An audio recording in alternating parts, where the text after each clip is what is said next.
Profound virtue. The Tao gives life to all things. Virtue feeds them. Matter shapes them. Energy completes them. This is why all things honor the Tao and esteem virtue. Honor for the Tao and esteem for virtue arise spontaneously.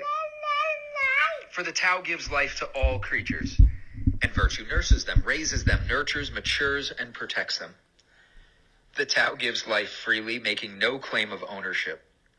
Virtue forms them, but does not force them, raises them, but does not rule them. This is why virtue is profound.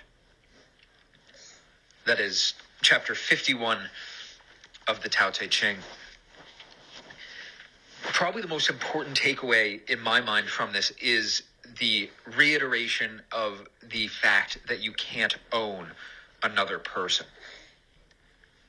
Giving life freely makes no claim of ownership, forms but does not force, raises but does not rule. There's something baked into this text, which is the foundation of human value and the human experience of living.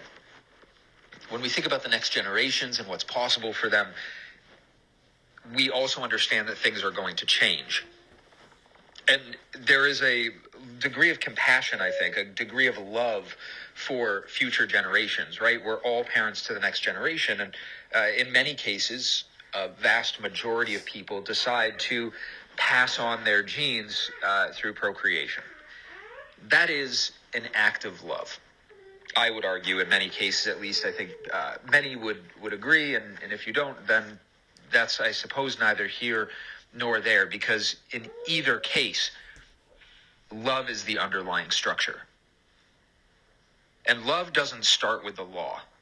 And truly, no law is able to contain expressions of love. The harder the effort, the harder the work that law attempts to limit expressions of love, there is additional damage done in that expression. If we think about all of the instances of different kinds of love that have been limited, whether that is based limitations on the kind of sexual marital love that has been expressed, or simply the ability to be friends, to be close, to exchange value with different kinds of people, there is no ism that can fully capture the exchange and truth that is love in human experience.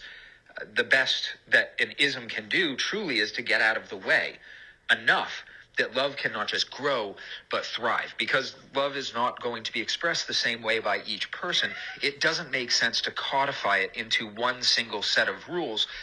In doing so, there is inherently a separation of some who have their version of happiness intact and those who have completely lost it. Capitalism, the free exchange of value where the proper role of government is to protect individual rights, doesn't mandate action. It's consistent with this reality.